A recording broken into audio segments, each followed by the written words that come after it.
We are often told that if only we felt inspired enough, strong enough, or ready enough, we would finally become disciplined. But that is a comforting lie. Motivation is a visitor. Discipline is a decision. One arrives like weather, changing with every hour, while the other must be chosen in drought as much as in rain. The real struggle is not between success and failure, nor between talent and weakness. It is far more intimate than that. It is a private war fought in silence, between two versions of ourselves. One seeks purpose, growth, and the hard road that leads somewhere worthy. The other whispers for comfort, delay, and the soft excuse that tomorrow will be a better day to begin. The dangerous thing about ease is that it rarely announces itself as destruction. It comes disguised as rest, as harmless delay as one more hour, one more excuse, one more surrender too small to notice. And so a person may lose not by catastrophe but by comfort. Discipline, then, is not the loud act of heroic strength. It is often quiet, almost invisible. It is getting up when no one applauds, continuing when no feeling supports you, and refusing to let your lower self write the story of your life. It is not motivation that builds a soul, but the repeated refusal to obey every impulse that asks for the easy path. People often speak of motivation as though it were the great engine of human achievement, as though the secret to a meaningful life was simply to feel inspired often enough. They wait for the right mood, the right spark, the right emotional wind to carry them forward. They imagine discipline as something that follows naturally once enthusiasm arrives, as though action were merely the servant of feeling. But this is to place the servant on the throne and the king at the door. Motivation is a strange and unreliable companion. It visits when life is pleasant, when the mind is light, when the imagination paints success in bright and attractive colors. It comes easily in moments of excitement, when the future seems close enough to touch, but it disappears just as quickly when difficulty enters the room. The same person who feels unstoppable on Monday may feel entirely defeated by Thursday, not because the goal has changed, but because the feeling has. If a man only works when he feels like working, he will build very little. If he only remains kind when kindness feels natural, he will become cruel the moment life offends him. If he only keeps promises when keeping them is easy, then his promises were never worth much to begin with. A life ruled by emotion is like a ship ruled by waves. It moves certainly, but never with direction. Discipline is of another nature entirely. It does not ask whether you are inspired. It does not concern itself with whether the morning feels hopeful or whether your heart is eager. It simply asks whether the thing is right, and if it is right, it demands obedience. In this way, discipline is less like a feeling and more like a form of moral clarity. It is the ability to act according to principle rather than appetite. There is something deeply human in resisting this. We prefer the pleasant path. We would rather be carried than walk. We admire effort in others while secretly hoping to avoid it ourselves. The easier road always offers itself first, smiling politely, asking for only a small compromise. Sleep a little longer. Delay the work until tomorrow. Ignore the promise just this once. None of these appear dangerous in isolation, and that is precisely why they are dangerous. Evil rarely enters the soul wearing a crown. It arrives as convenience. A person does not become weak in a single dramatic collapse. He becomes weak by repeated permission. He teaches himself day after day that comfort is more trustworthy than conviction. And after enough repetitions, what was once a choice becomes a character. The man who cannot rise early, cannot finish what he begins, cannot keep his word to himself, has not been defeated by fate but trained by habit. Discipline reverses this training. It is the slow and often unglamorous work of teaching the self that obedience matters more than mood. It is waking before desire agrees. It is studying when distraction feels sweeter. It is remaining faithful to a purpose long after the excitement of beginning has faded. There is no applause in most of this. The world celebrates results, but discipline lives mostly in hidden rooms where no one is watching. This is why discipline appears so ordinary and is yet so rare. People search for dramatic transformation while ignoring the quiet authority of repeated action. They want the mountain without the climbing, the wisdom without the waiting, the strength without the resistance that creates it. But permanence is never built by excitement. It is built by repetition, by the humble and stubborn refusal to surrender to the easier self. Motivation may help a man begin, but only discipline teaches him how to remain. One is a guest, the other must become a resident. One shouts in moments of passion, the other speaks softly in ordinary hours, asking for consistency when nobody is impressed. And in the end, it is not the loud emotion of inspiration that shapes a life, but the quiet decision made again and again, especially on the days when feeling offers no help at all. Comfort is one of the most deceptive forces in human life because it rarely appears as an enemy. It does not arrive with violence or announce itself with destruction. It comes softly, politely, almost kindly. It offers rest when we are tired, delay when we are uncertain, and excuses when responsibility feels heavy. It does not ask for surrender all at once. It only asks for a little permission, a small indulgence, one harmless compromise at a time. This is why comfort is so dangerous. Most people would resist open ruin, but very few resist pleasant decline. We imagine our greatest threats to be dramatic failures, public embarrassment, or sudden collapse. Yet more lives are quietly wasted by ease than by catastrophe. A person rarely wakes one morning and decides to abandon his purpose entirely. He simply chooses what is easier often enough that purpose slowly disappears. There is a peculiar blindness that comfort creates. It convinces us that because something feels good, it must also be good for us. We mistake relief for peace and convenience for wisdom. We defend our habits not because they serve us, but because they soothe us. The mind becomes skilled at building arguments for what the flesh already desires. We call avoidance self-care, delay preparation, and laziness waiting for the right moment. The tragedy is not merely that comfort wastes time, but that it reshapes the soul. Every repeated surrender teaches the self a lesson. Each time we choose ease over effort, we strengthen the belief that discomfort is something to be feared rather than endured. We become less capable of difficulty because we have practiced escape more than endurance. Character is formed not by our grand intentions, but by our daily permissions. A man who avoids hard conversations in the name of peace may eventually lose the courage to speak truth at all. A student who constantly chooses entertainment over study may one day discover not simply poor grades, but a weakened will. A person who repeatedly postpones discipline in health, work, or spirit does not merely lose progress, he loses trust in himself. The deepest wound of comfort is often self-contempt, the quiet knowledge that one has become smaller than one was meant to be. There is also a strange irony in comfort. The more we chase it, the less peace we actually possess. Temporary ease often creates permanent anxiety. The undone work waits in the mind. The ignored responsibility grows heavier in silence. The body neglected in pleasure becomes a source of pain. The truth avoided for the sake of convenience returns with greater force. Comfort promises rest but frequently delivers unrest. Hardship, on the other hand, is often accused unfairly. We treat difficulty as though it were cruelty, when in many cases it is instruction. Muscles grow by resistance, not relaxation. Wisdom grows by struggle, not indulgence. Faithfulness is proven not when loyalty is easy, but when it costs something. The human soul is not strengthened by constant softness. It is shaped by the willingness to endure what is necessary. This does not mean that rest itself is wrong. Rest is good when it restores strength for responsibility. But comfort becomes destructive when it becomes a master rather than a servant. When ease becomes the highest value, purpose is quietly sacrificed beneath it. A life organized entirely around avoiding discomfort will eventually avoid growth as well. The danger is subtle because comfort often speaks in the language of reason. It says there will be time later. It says one missed effort is insignificant. It says small compromises do not matter. Yet life is largely made of small things. Great strength is built from small obediences and great weakness from small permissions. The soul is not usually stolen in one moment of rebellion, but in 1,000 moments of surrender that seem too minor to notice. What destroys potential is rarely obvious evil. It is often the slow acceptance of what is easy, the habit of choosing relief over responsibility, the quiet agreement to remain where growth would require pain. Most people spend their lives believing their greatest enemies are outside themselves. They blame circumstances, difficult people, bad luck, unfair systems, or the passing cruelty of time.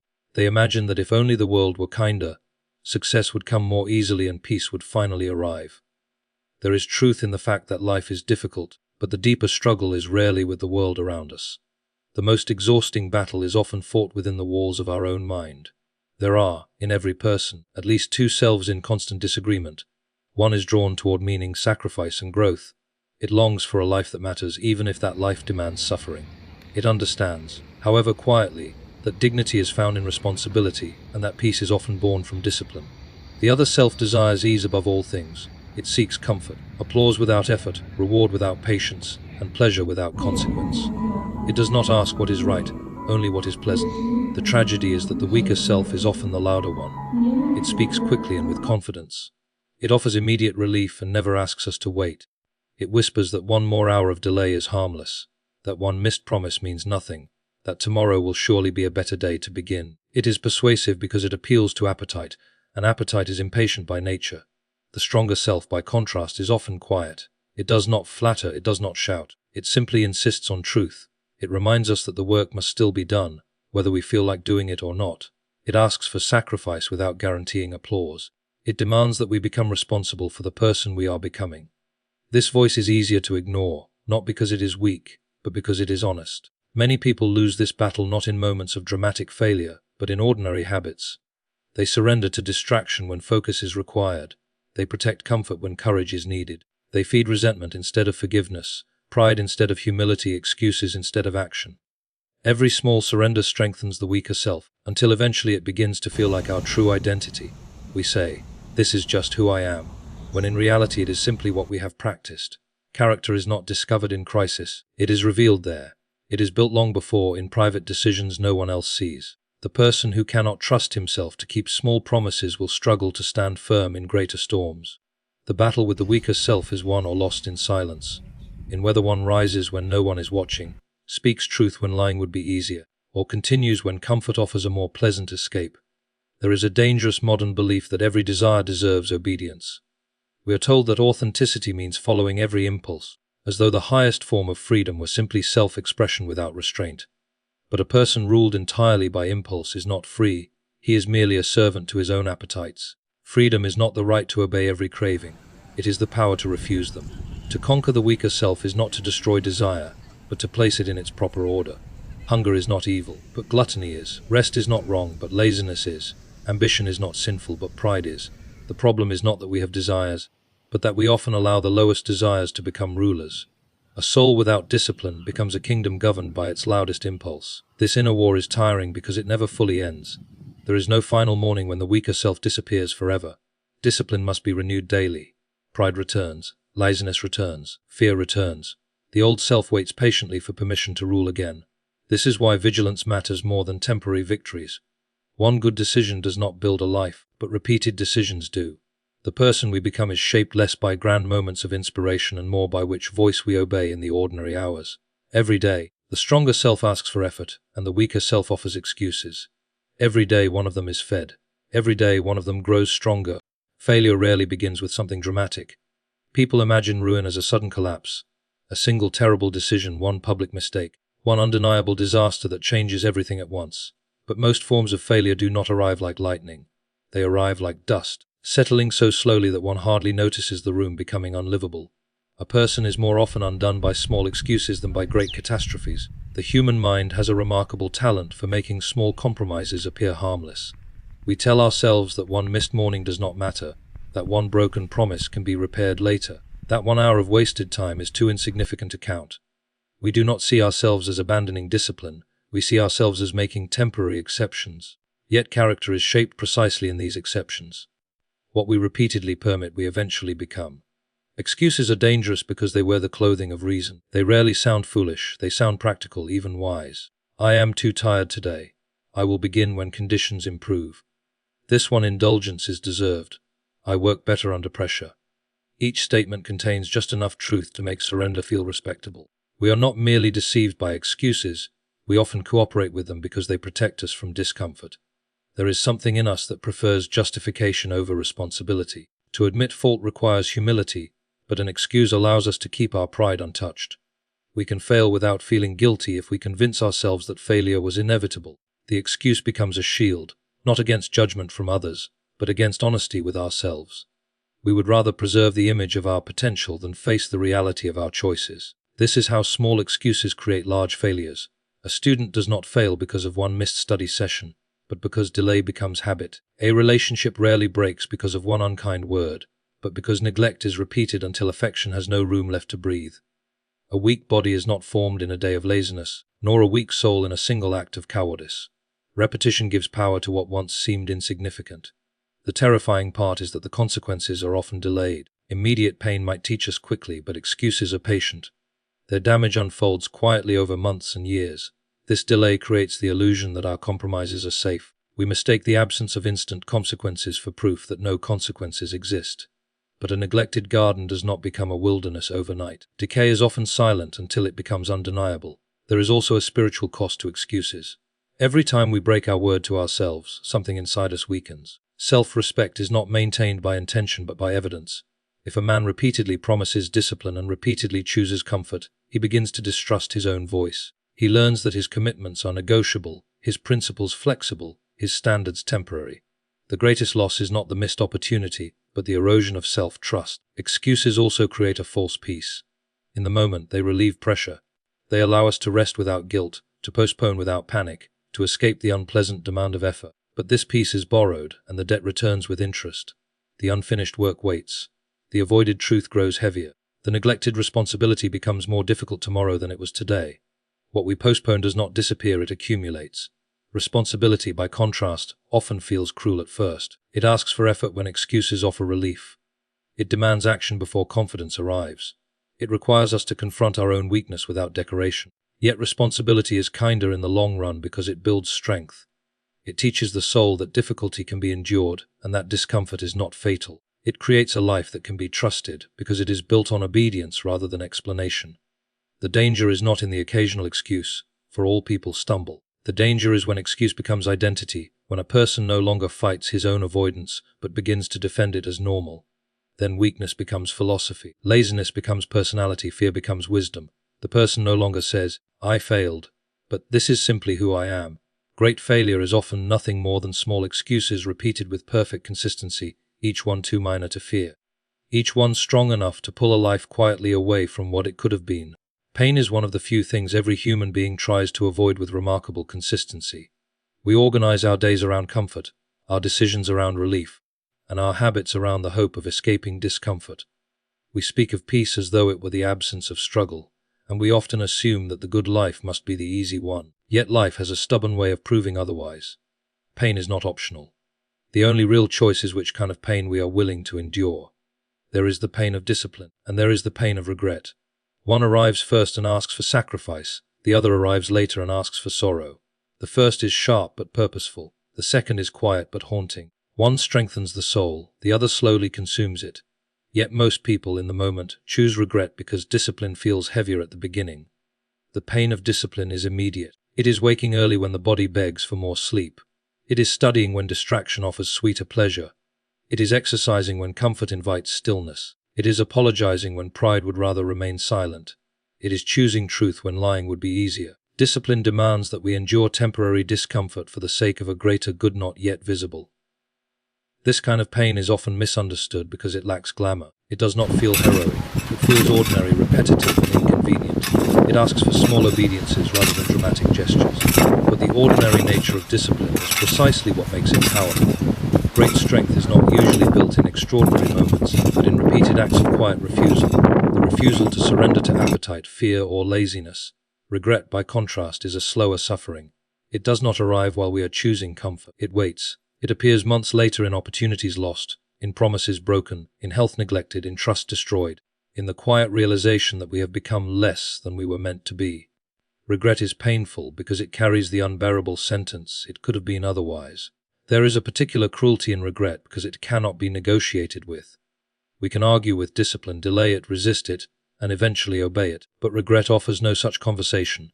It simply presents the evidence of our avoidance. It shows us the cost of every excuse we defended, every responsibility we postponed, every fear we allowed to rule us. It is the shadow cast by unliked courage. Many people mistake discipline for punishment, as though choosing difficulty were a form of unnecessary suffering. But discipline is not self-cruelty. It is self-respect. It is the refusal to let your future be governed by your present weakness. It is saying to yourself that temporary comfort is too small a reward for permanent disappointment. A person who disciplines himself is not denying pleasure. He is protecting something greater than pleasure. The world often encourages the opposite. It tells us to follow every feeling, to trust every desire, to avoid anything that feels difficult. It praises convenience and sells indulgence as freedom. But a life built entirely around avoiding pain becomes strangely painful. The body weakens from neglect. The mind grows restless from idleness. The soul becomes anxious from unfinished duties. What was meant to be comfort turns into quiet dissatisfaction. Discipline teaches a harder but truer lesson that discomfort can be a form of love. A parent who corrects a child loves more deeply than one who allows every destructive impulse. A teacher who demands excellence offers more kindness than one who accepts laziness. In the same way, self-discipline is an act of care toward the person you are becoming. It is choosing the pain that protects rather than the pleasure that destroys. There is no life without suffering. Even the person who avoids effort will suffer, through dependence, weakness, disappointment, and the slow ache of unrealized potential. The question is never whether pain will come. The question is whether we will meet pain with purpose or be crushed by pain without meaning. The disciplined person learns to choose the pain that builds rather than the pain that breaks, understanding that a hard road walked with intention is far kinder than an easy road that ends in quiet regret.